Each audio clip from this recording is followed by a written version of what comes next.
Le titre de cet exposé, vous voyez, c'est « Histoire d'une découverte majeure ». Donc ça me permet de vous rassurer tout de suite, parce que on va faire de l'histoire, c'est beaucoup plus facile à suivre que des exposés comme celui qui a précédé, où on était dans la science. Mais justement, l'histoire de la science existe parce que la science est une activité humaine. La science, si vous voulez, il y a la science des manuels, qui est une espèce de science figée, et puis il y a la science vraie, la science en marche, qui est une activité humaine et qui, à ce titre, d'ailleurs, a tous les défauts et tous les travers des activités humaines. Alors, vous voyez, histoire d'une découverte majeure. Donc, cette découverte a été faite par Guy qui m'a demandé de le représenter parmi vous. Et le sous-titre, c'est « De la stratification à la paléohydraulique ». Je m'expliquerai par la suite sur ce sous-titre. Et nous abordons maintenant le sujet qui est, je dirais, presque très intriguant pour l'esprit. Parce que nous avons tous appris à l'école qu'une idée claire et distincte, c'était une idée vraie. C'est ce que nous a appris Descartes. Donc à partir du moment où une idée est clairement conçue, on voit, elle est bien différente de toutes les autres, à ce moment-là, on est sûr que c'est vrai. Et la question, l'idée que les strates superposées étaient donc le résultat de superpositions successives, c'est une idée tellement évidente que les géologues, pendant 3 siècles, ont vécu sur cette supposition sans se poser la question, mais est-ce que c'est vraiment comme ça que ça se passe dans la réalité? Donc c'est très intéressant parce que ça veut dire que le vrai n'est pas toujours vraisemblable. Or, le vraisemblable, c'est ce qu'on croit naturellement. Donc, en quoi la découverte de Guy Berthaud est-elle justement une découverte? C'est parce que, et une découverte majeure, c'est parce que quelqu'un qui n'était pas géologue, qui n'était pas du milieu des géologues, est arrivé à la stratigraphie et a découvert un processus mécanique qui explique la stratification sans faire appel à l'idée de superposition. Alors, cette idée de superposition, ça s'appelle un principe. Vous avez la géologie qui est basée sur des principes, et l'auteur du principe de superposition, en fait, est l'auteur des 3 principes de la stratigraphie. Alors, il s'appelle Nicolas Steno, donc vous voyez, c'est un homme du XVIIe siècle, c'est un savant, mais un savant de l'époque, c'est-à-dire qu'il est connu pour ses travaux en anatomie, il a enseigné l'anatomie, et puis il a fondé la stratigraphie. Et ce qui est intéressant dans son cas, c'est la raison pour laquelle il a posé ces principes. Vous savez que dans les roches sédimentaires, on trouve des fossiles, en particulier des dents de requin. Les requins ont énormément de dents. Et trouver des dents de requin fossiles, c'est la chose la plus simple. Si vous faites un petit peu de paléontologie, vous allez ramener des dents de requin à la maison sans difficulté. Alors le problème est le suivant. Comment se fait-il qu'un corps solide se trouve incorporé dans un autre corps solide? Quand les corps solides, si vous faites se rencontrer 2 corps solides, l'un ne rentre pas dans l'autre. Donc comment se font-ils? C'est une excellente question, si vous voulez. Alors, on va démolir les principes de Sténon, mais il faut reconnaître que la démarche intellectuelle de Sténon est tout à fait valable et intéressante. Donc il s'est dit, mais pour que justement une dent de requin soit présente dans une roche sédimentaire, il faut que ça soit évidemment la dent de requin elle-même, elle est d'un seul bloc.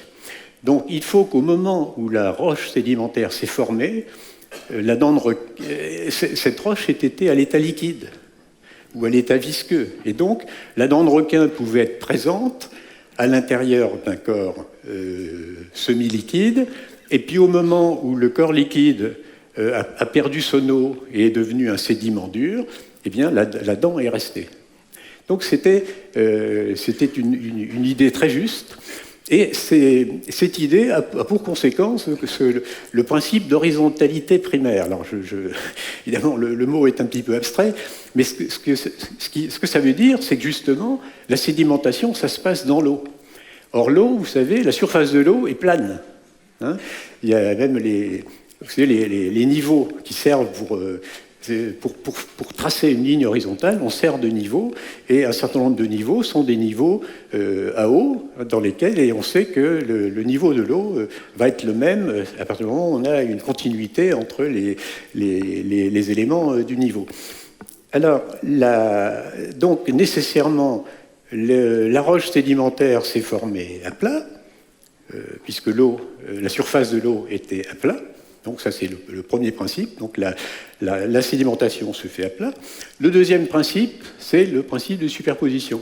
Alors, évidemment, c'est le grand principe sur lequel, eh bien, une fois qu'une couche s'est formée, eh bien, une autre couche arrive, et une autre couche arrive, mais forcément, ces couches se succèdent l'une sur l'autre, et la couche qui est au-dessus est plus récente que la couche qui est en dessous.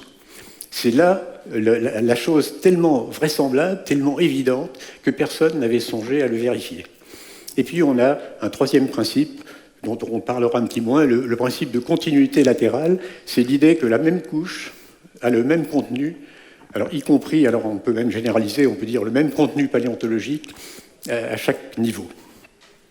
Alors, arrivons maintenant au cas majeur, au cas où la découverte s'est manifestée, c'est le principe de superposition. Alors, vous avez une pile d'assiettes. Alors, on comprend bien que cette pile a cette apparence parce qu'on a posé les assiettes les unes sur les autres. Donc, ça, c'est une illustration du principe de superposition. Vous voyez, c'est très simple, c'est facile à comprendre.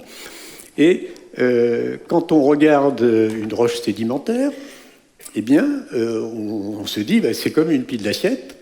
Hein. Voilà, on voit très bien les strates. Donc, ce qu'on appelle les strates, donc c'est ces éléments horizontaux.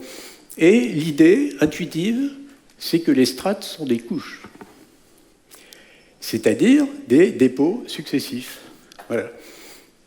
Et des couches qui se sont déposées à l'horizontale, puisque forcément, dans le liquide, on a une surface horizontale. Donc on voit vraiment que ce principe de superposition a été le principe fondamental de la stratigraphie, parce que en appliquant ce principe, on a le moyen d'une chronologie relative. On peut déterminer ce qui est plus vieux, ce qui est plus jeune, et c'est évidemment un outil intellectuel majeur. Alors, vous voyez là une animation du principe de stratigraphie, c'est-à-dire, vous voyez, les sédiments descendent, et puis à un moment donné, hop, on change de matériau, le matériau sédimentaire change, la sédimentation s'arrête, et puis un autre matériau prend la suite, et ainsi de suite. Hein, vous voyez, le principe de sédimentation. Donc la couche supérieure est venue après celle qu'elle recouvre. Donc c'était une idée très simple, très puissante, tellement puissante d'ailleurs que dans la vie courante, maintenant, la notion de strate, c'est comme l'empilement des piles sur un bureau. Tout le monde sait que ce qui est au fond de la pile, c'est ce qui sera traité en dernier. Alors, que s'est-il passé ? Donc Guy Berthaud, polytechnicien, on l'a rappelé tout à l'heure, s'est un jour posé la question de la théorie de l'évolution. Alors Jean-Henri Berthaud, c'est un esprit extrêmement logique. Et il s'est dit, mais au fond, est-ce que c'est vrai ? Et c'est là où il a vu que pour que ça soit vrai, il faut que ça ait duré longtemps. Bon, ça a été dit déjà par d'autres conférenciers, mais c'est vrai que le temps est un ingrédient absolument indispensable de l'évolutionnisme. Et ce temps, comment a-t-on élaboré une échelle de temps archéologique, géologique, etc., c'est basé sur la stratification. Donc il s'est posé la question, mais enfin, comment est-ce que ça s'est produit ? Et il a eu l'idée, alors là c'est l'intuition du découvreur, hein, c'est quelque chose d'une idée qui a surgi en 1970. Donc, vous voyez, c'est déjà maintenant une idée ancienne. Et il s'est dit, je vais regarder ce qui se passe quand on essaye de refaire une roche sédimentaire. Et il a pris du grès de Fontainebleau. Bon, c'était pas loin, il habite Paris, et puis c'est un grès assez friable. D'ailleurs, je l'avais au téléphone avant-hier pour les dernières mises au point du diaporama, et il m'a dit même presque on pouvait dans l'eau, à la main, effriter le grès de Fontainebleau par certains endroits. Et il a eu l'idée que la granulométrie, c'est-à-dire la taille des particules, était un élément important dans le paysage. Donc il a séparé au tamis les grosses particules et les petites particules, et il a coloré au bleu de méthylène les grosses particules. Et puis, ayant fait cette opération, il a regardé ce qui se passe quand un mélange descend dans l'eau. Or, ce qui se passe, c'est un phénomène que les ménagères connaissent très bien, c'est que quand vous avez un matériau, le même, soit en très fine poussière, soit en grosse poussière ou en cailloux ou en gravier, le balai n'a pas du tout le même effet sur la poussière. Les fines poussières volent, hein, et c'est pour ça que l'aspirateur est un progrès très important, et les grosses poussières, elles restent au sol. Hein. Alors les fines poussières volent, mais ça peut être énorme. Vous savez, le nuage de Tchernobyl apparemment a fait le tour de la Terre, c'est-à-dire que ça veut dire que la vitesse de descente dans l'air est tellement faible que ça a pris des jours et des jours pour que ce nuage finisse par arriver au sol. Eh bien, c'est la même chose dans l'eau. Alors, vous avez ici une image de Guy Berthaud, à l'époque où il a fait ses premières expériences. Donc, il tient à la main, si vous voulez, un mélange homogène, donc à partir des grains du grès de Fontainebleau, mais les gros grains ayant été colorés et les grains fins étant restés en couleur naturelle. Et puis vous avez à droite le résultat de la descente de ces grains dans l'eau. Et vous avez à droite, si vous voulez, des strates. Alors en fait, c'est des petites strates qu'on appelle des laminées, mais c'est fondamentalement ce qu'on peut appeler des strates. Alors vous avez ici, justement, à droite, le grès de Fontainebleau d'origine, et à gauche, si vous voulez, le résultat de la descente en eau calme des particules du grès de Fontainebleau. Et vous voyez que ça ressemble au grès. C'est-à-dire que, d'une certaine façon, Guy Berthaud avait reproduit à une toute petite échelle, hein, il a fait ça chez lui, c'était comme un particulier, à une toute petite échelle, il avait reproduit la sédimentation, ce que les géologues, depuis plusieurs siècles, n'avaient pas eu l'idée de faire. C'est là où est la découverte et la conclusion provisoire à l'époque, 1970, de cette expérience, c'est que la régularité des strates, c'est-à-dire le fait que parfois sur des mètres d'épaisseur, on ait une superposition de strates qui, au dixième de millimètre près, ont exactement la même hauteur. Donc cette régularité de la stratification prouve la simultanéité du dépôt. C'est-à-dire, c'est exactement le contraire du principe de superposition. Le principe de superposition, c'est que les strates, qu'elles soient régulières ou irrégulières, forcément se sont déposées les unes après les autres, donc pas au même moment. Et à partir du moment où on s'aperçoit que la stratification est liée à ce qu'on appelle le granoclassement, c'est-à-dire au fait que la vitesse de descente dans l'eau des grosses particules est plus rapide que la vitesse de descente dans l'eau des petites particules. Donc même si le mélange est homogène en haut, comme ils ne descendent pas à la même vitesse, eh bien en bas, on retrouve alternativement des moments où il y a concentration de grosses particules, des moments où il y a concentration de petites particules, et c'est ça la stratification. Donc la stratification régulière prouve la simultanéité du dépôt. Alors, donc là, vous voyez un dépôt qui est en train de se faire, et on est en train de fabriquer, si vous voulez, le dépôt stratifié qu'on avait vu tout à l'heure. Donc on voit très bien qu'il y a alternativement, si vous voulez, du gris et du blanc. Donc un mélange hétérogranulaire, comme on dit, c'est-à-dire qu'il comporte des grains de différentes tailles, se stratifie lorsqu'il se dépose. Alors, c'était une découverte logiquement importante, mais Guy Berthaud n'était pas géologue. Alors, comment faire connaître aux spécialistes, aux géologues, que finalement, ça remettait en cause les principes de la stratigraphie, donc les datations de la géologie. Donc Guy Berthaud avait tout à fait conscience qu'il avait touché un point très important. Alors, vous avez... ce qu'on va faire, non, on va s'arrêter là pour le moment. Donc, le grand problème pour le découvreur qui n'est pas du métier, c'est de persuader les gens du milieu scientifique de sa découverte. Bon, ça, c'est un problème universel, d'ailleurs, que Guy Berthaud n'est pas du tout le seul à rencontrer, et d'autant moins le seul à rencontrer que déjà Leibniz faisait remarquer que dans les sciences, très souvent, c'est quelqu'un qui n'est pas du métier qui fait une découverte. Et ce qui crée une difficulté majeure, parce que les gens du métier ne sont pas forcément très ouverts à l'invention quand elle vient d'ailleurs. Alors, il y a un très bon exemple, qui est celui de Wegener. Alors, Wegener, c'est lui qui a eu l'intuition de la dérive des continents.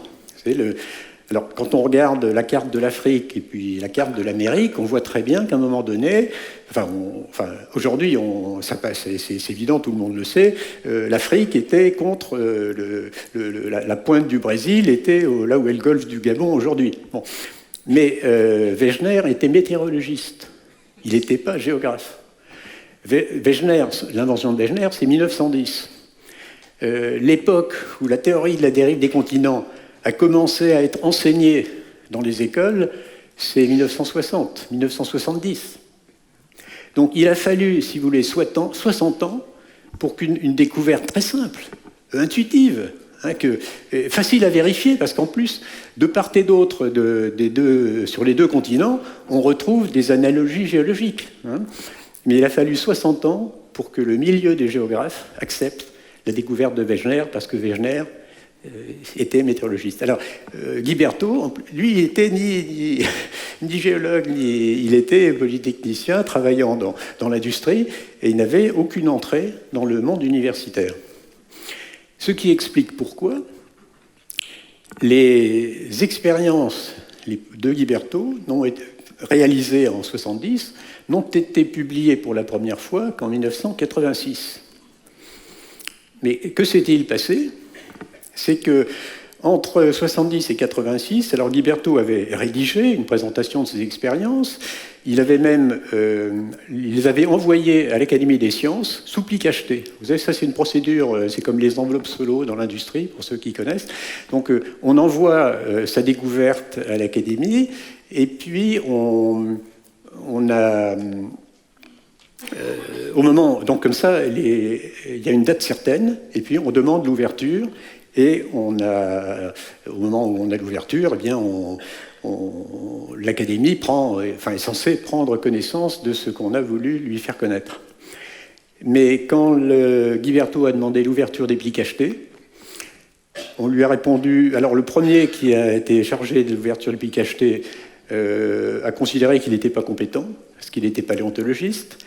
Ça a été refilé à un autre, qui est mort dans l'année. Et ça a été refilé à un troisième, et le troisième a dit à Guy Berthaud écoutez, je vais regarder ce que vous avez envoyé, mais à ma connaissance, ça n'apporte rien de nouveau. Baissez le rideau. Alors, ce qui est très amusant, c'est que ce même académicien qui avait répondu à Guy Berthaud, ça n'apporte rien de nouveau, quelques 10 ans plus tard, se voit envoyer par un géologue une présentation un petit peu différente des travaux de Guy Berthaud. Et à ce moment-là, aussi sec, il écrit à Guy Berthaud. Alors, il s'agit de Georges Milot, qui à l'époque était président de la Société géologique de France, doyen de la faculté de Strasbourg, d'ailleurs, il me semble bien. Et il écrit à Guy Berthaud vous avez fait une grande découverte. Je la présenterai moi-même à l'Académie. Je suis votre serviteur. Textuellement. Alors ça, c'est très intéressant du point de vue de l'histoire des sciences. C'est-à-dire que la même personne auquel on a... Alors, si vous voulez, les ouvertures des plis cachetés, bon, il avait regardé ça rapidement. En fait, il n'avait pas pris le temps de regarder vraiment. Et le jour où il a pris le temps de regarder vraiment, mais 10 ans plus tard, alors là, lui qui était donc au sommet de la notoriété universitaire et scientifique, a bien compris que Guiberto, n'étant pas un géologue, ne pouvait pas, aurait du mal à rédiger lui-même d'ailleurs l'article qui serait présenté pour les comptes rendus de l'Académie des sciences. Donc c'est Georges Milhaud lui-même qui a rédigé le travail de Guiberto, qu'il a fait accepter en 1986. Et il a fait entrer Guiberto à la Société géologique de France, parce qu'il n'y avait dans cette société aucun sédimentologue. Il a dit à Guiberto, écoutez, vous êtes sédimentologue, vous n'avez pas de diplôme de sédimentologie, mais le travail que vous avez fait vous qualifie au-delà d'un diplôme pour parler de sédimentologie, et donc vous pouvez rentrer à la Société géologique de France. Alors, et seulement, les expériences de Guiberto, vous avez vu, c'était dans un verre, enfin, ou dans un bécher, c'était à une toute petite échelle. Donc il a dit à Guiberto, écoutez, il faudrait refaire ces expériences, mais en milieu de centre de recherche officiel et à une échelle plus grande. Et Guiberto, sur ses conseils, s'est adressé au laboratoire de mécanique des fluides de Marseille, alors qui a refait exactement les mêmes expériences que nous avons vues, mais dans des enceintes de 5 mètres de haut, si vous voulez. Alors, ça a confirmé le principe du granoclassement comme étant l'outil de la petite stratification. Et ça a également montré qu'il pouvait y avoir une stratification en pente. Donc ça, c'est le contraire du premier principe de Sténon. Alors, donc nous allons voir là ce qui se passe. Alors ça, c'est dans un fluide qui est l'air. C'est pas dans l'eau, mais ça n'a aucune importance. Le même phénomène se retrouve dans le vide, dans l'air, dans l'eau. Alors, vous voyez, là, on a le mélange hétérogranulaire avec les couleurs différentes qui se déposent. Et on voit très bien, alors c'est quand même extraordinaire, parce que là, on a une pente à 40 degrés. Mais vous avez des strates. Cette vidéo est fascinante. Parce que alors on voit très bien que la stratification, et la stratification est très régulière. Vous avez l'intervalle entre les dépôts blancs est pratiquement toujours le même. Donc ça veut dire que la superposition est une action, mais résulte d'une action mécanique. Le principe de superposition, c'était une interprétation. Donc les gens voyaient des strates, et ils en concluaient que c'était des couches. Et puis aujourd'hui, on sait évidemment que les strates sont des strates et ne résultent pas forcément de dépôts successifs. Donc on a, dans les résultats de 1988, donc, qui ont donné lieu à une publication dans les comptes rendus de l'Académie des sciences en 1988, on a démontré que ce que Guiberto avait trouvé à petite échelle chez lui se confirmait même à une beaucoup plus grande échelle, parce que, si vous voulez, 5 mètres de haut, c'est déjà représentatif de ce qui se passe dans un dépôt sédimentaire. Et puis, on voyait que lamination, alors lamination, ça veut dire stratification de petite épaisseur. Donc là, ici, on a une pente à 15 degrés, c'est-à-dire qu'on a fait le dépôt sur une base inclinée. Eh bien, la stratification, elle se reproduit parallèle à la pente. Alors ça, c'est important, parce que vous avez dans beaucoup de paysages des strates qui ne sont pas horizontales. Et alors, à cause du principe de Sténon d'horizontalité primaire, on vous explique que, évidemment, ça s'est formé à l'horizontale, et puis à un moment donné, il y a eu par exemple, le bassin parisien, vous avez le bassin parisien, les couches géologiques ont cette forme, si vous voulez, un petit peu comme une assiette creuse. Alors on vous explique que forcément ça s'est déposé à plat, et puis à un moment donné, ça enfoncé au milieu ou ça s'est surélevé sur les bords. Pas du tout. Il suffit que la surface solide sur laquelle la sédimentation ait eu lieu ait eu cette forme d'assiette creuse pour que la stratification suive la forme de la surface de dépôt. Donc alors ça a été mis en évidence à Marseille, alors que Guiberto n'avait pas eu cette idée. Donc là aussi c'est intéressant, c'est de voir comment le découvreur a une idée majeure. Et puis, cette idée, à partir du moment où elle est prise au sérieux et prise en compte par le milieu universitaire, le milieu universitaire, il apporte son savoir-faire, il apporte sa culture scientifique élargie, et la science progresse. Il faut bien comprendre que la science, c'est quelque chose qui peut progresser. Mais elle progresse surtout quand elle est fidèle aux faits. Alors, il y a eu un événement qui a eu beaucoup d'importance dans le cas de Guiberto, alors qui s'est produit avant qu'il ait fait ses expériences, mais dont il n'a eu connaissance qu'après. C'est le déluge de Bijou Creek. Alors, j'ai mis le déluge entre parenthèses, mais c'est le mot qu'emploient les Anglais, flood, dans les publications géologiques.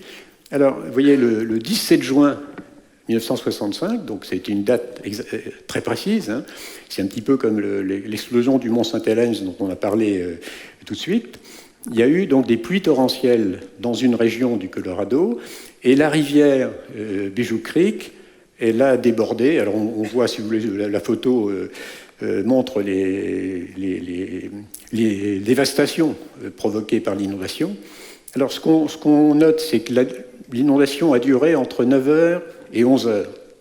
Donc c'était un phénomène brutal, court, mais extrêmement puissant, avec une vitesse moyenne du courant de 7 mètres par seconde, c'est rapide, hein, et avec des dépôts qui se sont produits par la suite, donc de plusieurs mètres d'épaisseur. Alors, voilà une photo d'une importance considérable, enfin vous allez tout de suite le comprendre. Donc on a un dépôt qui est le résultat d'une inondation qui a duré entre 9h et 11h. Vous prenez un géologue, je dirais classique, qui voit ça, pour lui, il y en a pour des millions d'années. Parce que vous avez une partie vous avez des couches inclinées en biais. Alors là, des grosses couches, hein, mais qui alternent, sombres et claires. Et puis vous avez sur le dessus des couches horizontales plus fines. Alors tout ça s'est formé en quelques heures. Mais il est évident que les causes mécaniques qui ont provoqué le dépôt incliné, donc des grosses couches obliques, ne sont pas tout à fait les mêmes que le dépôt final. Ça veut dire qu'il y a eu... Alors là, on peut dire qu'il y a superposition, c'est-à-dire que le dépôt des couches obliques s'est fait avant, évidemment, le dépôt des couches horizontales. Et on comprend bien, simplement en regardant cette photo, que les couches obliques se sont produites avec des courants turbulents. Ça n'est pas un dépôt en eau calme, comme les dépôts horizontaux que Guiberto avait réalisés en laboratoire par le passé.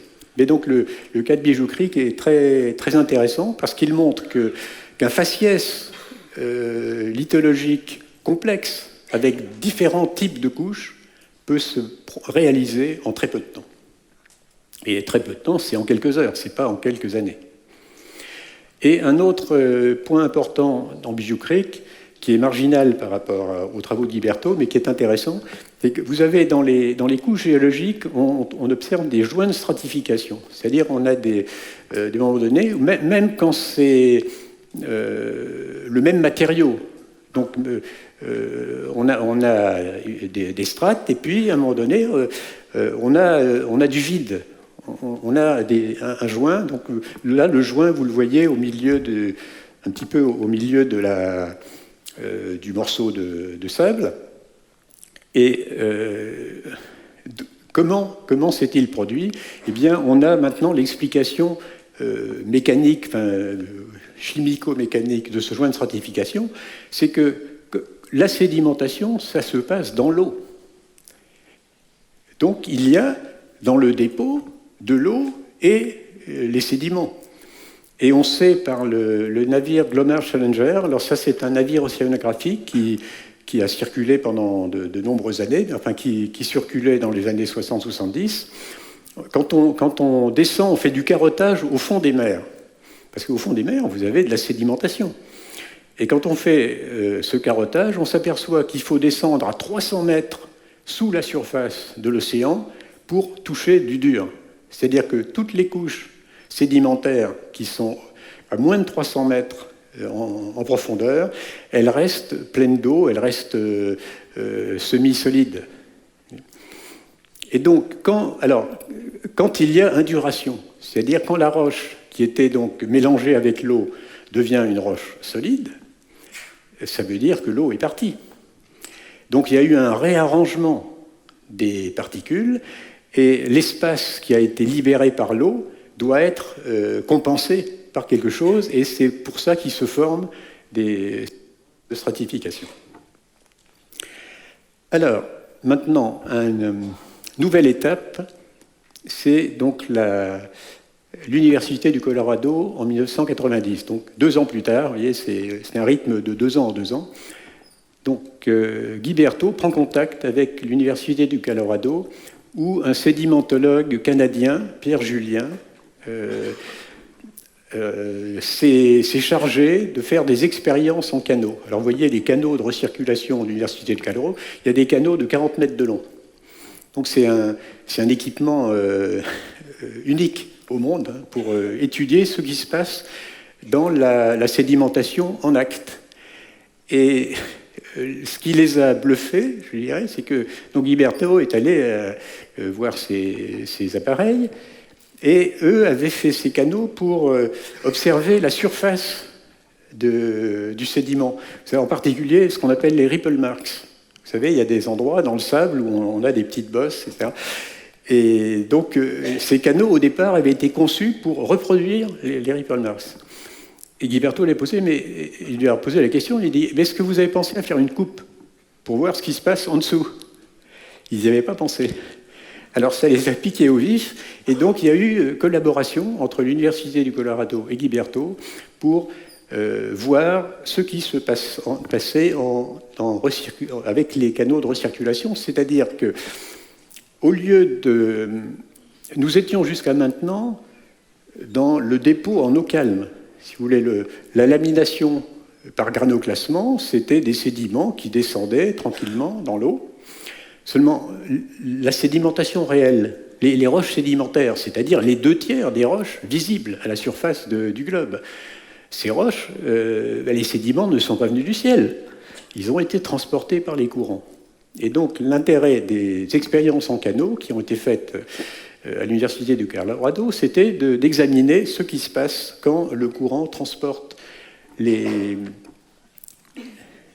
sédiments. Donc vous avez là une vue latérale, c'est-à-dire, alors c'est des canaux évidemment faits pour l'observation, donc on a des vitres sur le côté, et on voit très bien, si vous voulez, sur cette image, alterner du blanc, du noir, etc. Donc on retrouve la stratification selon le granoclassement, mais la grande différence, c'est que là, cette stratification est le produit du dépôt fabriqué par un courant horizontal et plus le produit d'une descente dans l'eau. Donc on se rapproche, si vous voulez, des conditions réelles de la sédimentation sur la Terre.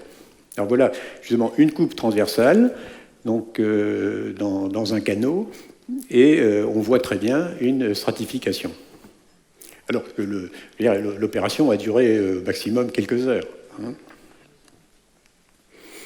Alors, nous avons là ce qu'on appelle la programmation des sédiments, c'est-à-dire ce qui se passe réellement. Alors, faites attention, alors vous voyez une ligne blanche tout en haut qui progresse vers la droite, et puis vous avez, autrement dit, il y a des matériaux noirs, c'est-à-dire les grosses particules, et puis des matériaux fins qui arrivent, et les la couche blanche, elle s'épaissit au fur et à mesure que le courant apporte de nouveaux matériaux, mais on a une superposition du noir sur le blanc. Mais le noir n'est pas postérieur au blanc. Hein, tout ça se fait en même temps. Et c'est ce qu'on appelle donc la progradation des sédiments, c'est-à-dire que les sédiments avancent vers le large, hein, poussés par le courant, et la couche blanche et la couche noire avancent en même temps. Alors, donc là, on a la même. Alors là, c'est une photo. Donc, on a l'échelle du phénomène. Donc, c'est ce qui. Et c'est après l'opération de la recirculation dans le canal. Et on voit très bien, donc, on a des couches blanches, des couches noires, des couches blanches. Et ça s'est produit au maximum quelques heures. Alors, ces expériences ont été publiées, en particulier par la Société géologique de France. Et l'élément très important, c'était de dire, finalement, la stratification ne résulte pas simplement du dépôt en eau calme, mais résulte du dépôt avec des courants horizontaux, c'est-à-dire que pour savoir ce qui s'est passé lorsque les couches géologiques se sont formées, les couches sédimentaires, eh bien, il faut étudier les paléocourants. C'est-à-dire, il faut se demander quels étaient les courants d'eau qui ont circulé à cette époque, c'est-à-dire quelles étaient leurs vitesses, quelles étaient leurs puissances. Et à ce moment-là, si vous voulez, l'intuition initiale de Guiberto allait se rapprocher de plus en plus du terrain. Alors là, c'est simplement un petit schéma qui explique la façon dont la progradation se réalise, parce qu'évidemment, quand on regarde les photos, quand on regarde les vidéos, tout n'est pas... Enfin, c'est moins facile à comprendre que sur ce schéma où on voit que les grosses particules roulent. Alors, si vous voulez, le courant entraîne les particules. Alors, les particules résistent au courant par leur poids et elles résistent au courant par leur diamètre.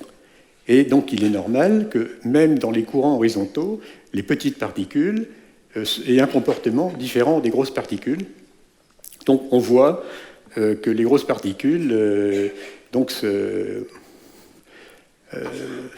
roulent sur les petites particules et puis elles s'accumulent et l'ensemble se déplace vers la droite. Et alors, ça veut dire que les strates ne sont pas des couches, parce que les couches, c'est ce qui se dépose à un moment donné, entre T1 et T2. Donc vous voyez les couches en bas du dessin du bas, vous voyez T1, T2, T3, et donc à chaque fois, c'est un petit peu comme un camion benne, si vous avez déjà vu faire des talus ou des remblais par les camions bennes, le camion se vide, et d'ailleurs c'est un petit peu la même chose, parce que dans le camion, il n'y a pas toujours un matériau homogène, donc vous avez des blocs qui roulent plus loin que les sables, etc. Mais le remblai va progresser avec des couches obliques successives. Donc les strates ne sont pas des couches. Ça, c'est le point. Si vous aviez compris ça, ça serait suffisant, parce que c'est l'idée majeure qui a tout changé, qui change tout en géologie. Alors, le problème, c'est que ça change tout en géologie, mais ça ne change pas forcément tous les géologues. Et, si vous voulez, il y a eu des résistances, en particulier à la Société géologique de France, et providentiellement, au même moment, un contact vraiment productif s'est fait entre un géologue russe, Alexandre Lalomov, qui était d'ailleurs en France à un colloque le mois dernier, alors qui est responsable à l'Académie des sciences de Russie des minerais, et en particulier des minerais marins. Et Alexandre Lalomov, si vous voulez, a vraiment compris qu'on pouvait, à partir des travaux de Guiberto, également à partir des travaux de Pierre Julien, parce que Pierre Julien, donc le sédimentologue canadien qu'on a vu tout à l'heure, qui s'était occupé des expériences en canot, avait commencé à faire des modèles mathématiques de la progradation, c'est-à-dire à calculer, en fonction de la taille des particules, l'action du courant et l'action différentielle du courant sur les grosses particules et les petites particules. Or, il se trouve que de Golovkinski, qui est un géologue russe des années 1868, et Walter, qui est un Allemand, mais qui avait étudié en particulier la baie de Naples en 1898, donc vous voyez, il y a très longtemps, Walter et Golovkinski avaient donc élaboré une loi selon laquelle, alors voilà le schéma de la loi de Walter. Donc vous voyez que ce qui est... Alors supposons que ça soit la baie de Naples. Donc vous avez à la surface de la baie, donc à droite, vous avez alternativement du rose, du jaune, du bleu. Donc autrement dit, on retrouve des sédiments différents quand on se promène au fond de la baie de Naples. Et ces sédiments qu'on retrouve les uns derrière les autres au fond de la baie, eh bien, si on creuse un trou au départ, à gauche, vous voyez, on retrouve exactement les mêmes superpositions. Donc, les Walter et Golovkinski ont fondé ce qu'on peut appeler la stratigraphie séquentielle, c'est-à-dire l'idée qu'il y avait des séquences et que donc, pour expliquer les strates réelles, il faut se représenter ce qu'ont pu être les séquences de courants d'eau qui ont vécu à une certaine époque. Je reviens sur la vidéo. Alors, vous voyez... Ah, mais il ne veut pas... Oui, c'est parce qu'il faut... Attendez. Hop. Voilà.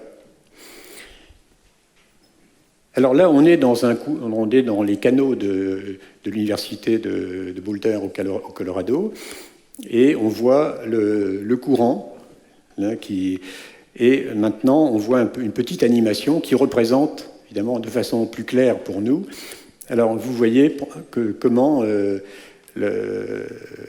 c'est encore une image de la progradation, mais vous avez les petites particules et les grosses particules donc, qui se succèdent, et petit à petit, si vous voulez, qui s'empilent les unes sur les autres, mais non pas de façon successive au sens d'une superposition de strates qui seraient des couches, mais au sens d'une progradation dans le sens du courant. Voilà. Non, et encore là l'idée de la progradation qui est un concept fondamental, parce que ce qui est, si vous voulez, la science est basée sur l'observation et l'expérience. Alors ce qui est très important ici, c'est qu'on a les deux. On a l'observation, c'est-à-dire qu'on a des couches réelles dans la nature, on voit ce qui se passe, et on est capable expérimentalement de les reproduire. Et comme on est capable de les reproduire, évidemment, on peut essayer de déterminer la durée d'un dépôt. Donc là, nous entrons dans un autre domaine, si on veut, c'est le calcul des durées. Donc nous rejoignons la conférence précédente.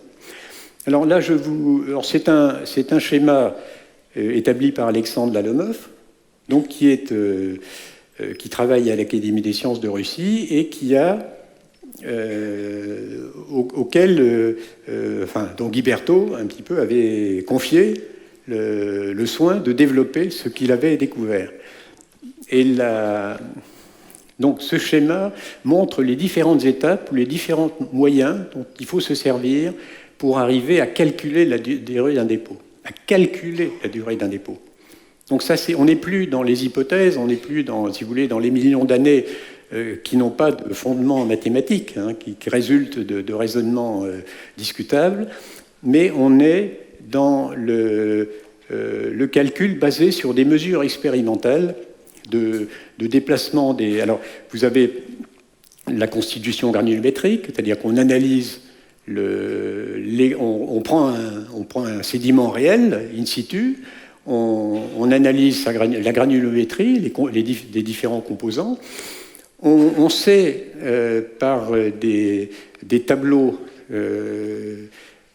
quelle est la vitesse de dépôt et la vitesse d'entraînement d'une particule. C'est-à-dire que vous mettez une particule d'un matériau donné, donc d'une densité donnée, d'une granulométrie donnée dans un courant, et vous regardez à partir de quelle vitesse du courant la particule est entraînée.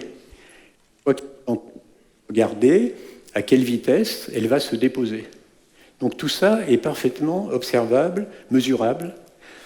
Et donc la géologie, qui était une science, je dirais, qualitative, à ce point d'ailleurs qu'il y a quelqu'un qui était très très mauvais en maths, mais qui est un grand scientifique, Loïc Le Ribot, que certains peut-être connaissent pour d'autres raisons, donc qui a beaucoup travaillé sur la silice organique. Et bon. Et Loïc Le Ribot était tellement mauvais en maths que la seule façon pour lui, et c'est le fondateur de la police scientifique en France, qui a créé le premier labo de police scientifique en France, mais il n'a trouvé comme moyen de devenir docteur en sciences que la géologie. Parce que c'était le seul domaine où on pouvait aller jusqu'au bout du cursus universitaire en étant nul en maths.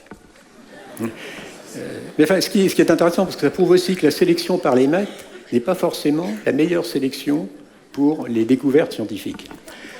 Alors, avec tous ces éléments, on peut reconstituer la vitesse des flux, c'est-à-dire la vitesse des paléocourants, des courants anciens qui ont entraîné les particules.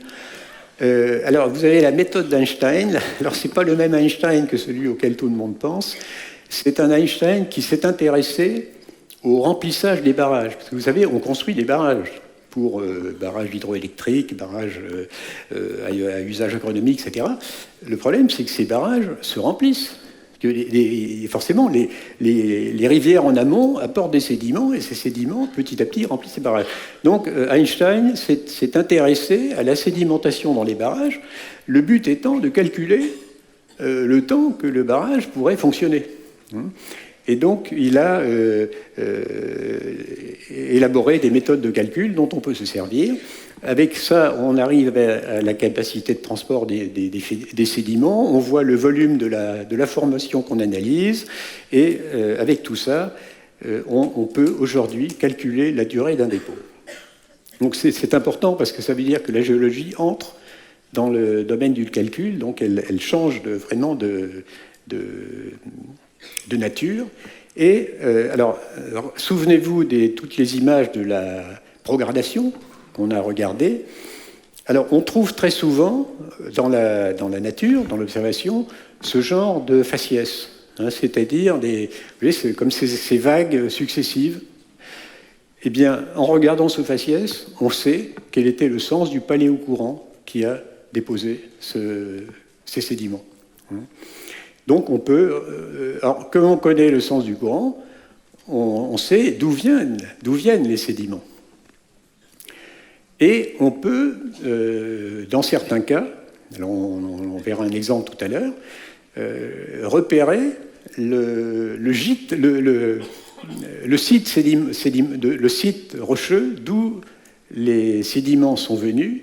Et à ce moment-là, comme on peut calculer la vitesse du courant, alors là je ne vais pas déposer, mais vous avez des tableaux chiffrés, très précis, qui, en fonction de la profondeur de l'eau, en fonction de la nature des particules, donc selon que c'est du sable, que de l'huile, de l'argile, du calcaire, enfin, n'ont pas les mêmes vitesses d'entraînement et les mêmes vitesses de dépôt, mais tout ça est mesurable et tout ça permet de faire des tableaux. Et à partir du moment où on est devant un site géologique précis, on fait l'analyse granulométrique des sédiments, on se sert de ces tableaux et on reconstitue la vitesse du courant. Alors vous avez ici une application sur le terrain en Russie. Alors ça, c'est dans la rivière, dans la Kama. Alors c'est dans la région de Kazan, Alors, il y a eu une très bonne collaboration avec l'université de Kazan, sur le plan qui a une unité de géologie assez puissante. Et vous avez ici, d'ailleurs sur la photo, vous avez le petit homme en bleu, en arrière-plan, qui est Alexandre Lalomov. Et puis vous avez une géologue qui s'appelle Sidikova, qui est en premier plan. Et donc, ils étaient en train de prendre des échantillons pour après pouvoir essayer de reconstituer, si vous voulez, les paléocourants qui ont permis le dépôt de ce faciès. Ça, c'est très intéressant parce que c'est en Crimée.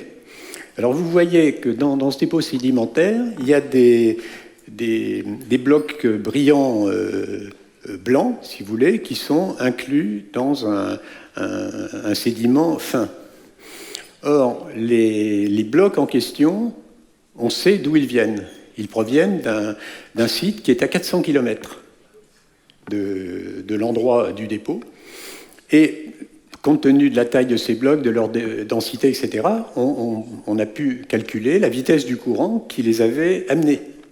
C'est-à-dire qui était capable de les entraîner pour les amener. Et donc ça permet de savoir combien de temps la constitution de ce terrain a duré. Et je peux vous dire que ce n'est pas des millions d'années, c'est quelques semaines au maximum. Alors ça a donné lieu à des publications, donc là encore, alors j'ai mis application sur le terrain en Russie parce que c'est extrêmement important, si vous voulez. La première fois que Guy Berthaud a demandé une publication en Russie, on lui a dit, mais écoutez, vos travaux, c'est intéressant, mais ça, c'est en laboratoire. C'est pas parce que vous observez ça en laboratoire que c'est comme ça, à l'échelle de quelques mètres, que c'est comme ça que ça s'est passé dans la réalité, sur des couches sédimentaires qui font des centaines de mètres de long, parfois des kilomètres. Donc là, il fallait prouver que ça s'appliquait bien sur le terrain, et c'est ce qui s'est passé. Alors, conclusion, alors là c'est pour les blocs de Crimée dont je parlais tout de suite. Donc on a 400 km entre le point d'arrachement des blocs et la zone de dépôt. Le courant donc, de l'ordre de 9 mètres par seconde. Donc le phénomène a duré au plus quelques semaines. Et la durée, automatiquement, la durée réelle de sédimentation, donc de fabrication de ce dépôt, est au maximum, mais c'est une estimation très très conservatrice, donc 0,05% du temps stratigraphique. Et ça a été publié donc, par l'Académie des sciences de Russie. C'est-à-dire que le temps réel de sédimentation de ces roches n'a rien à voir avec les estimations de durée habituelles que l'on faisait en géologie, mais on est à 0,5 pour 1000. Ah oui, pardon, je me trompe de sens. Voilà. Donc, on a des expérimentations en Russie, également dans le domaine de l'érosion.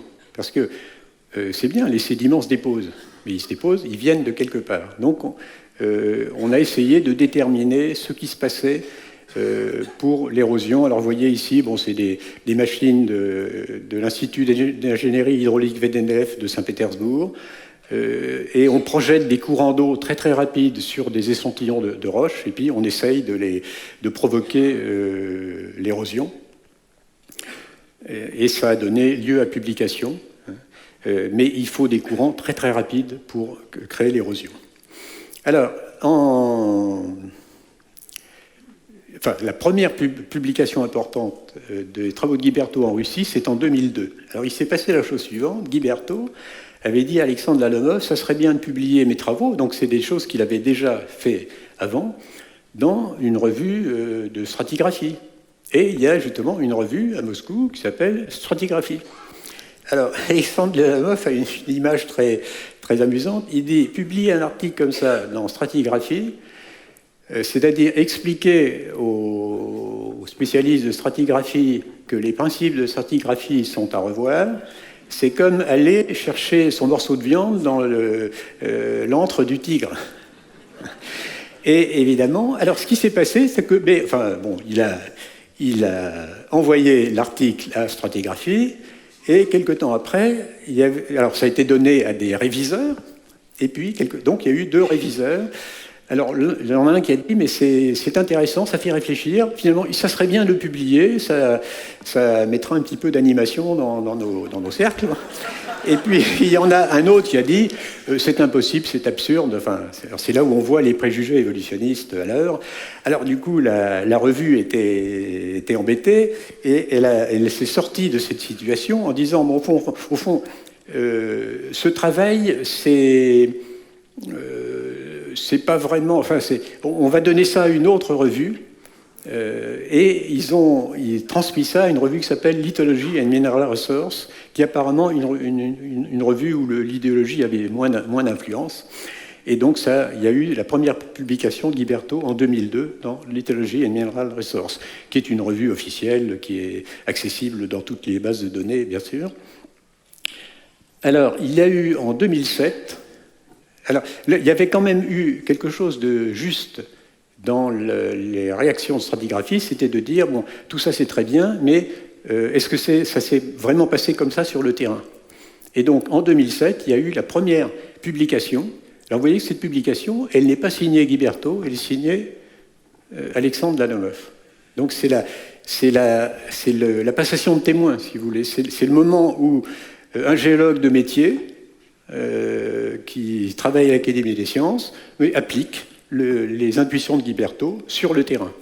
Et donc, là, c'est le travail qu'on a fait sur la péninsule de Crimée. C'est l'article dans lequel il démontre mathématiquement que le temps de sédimentation était 0,05% du temps stratigraphique théorique.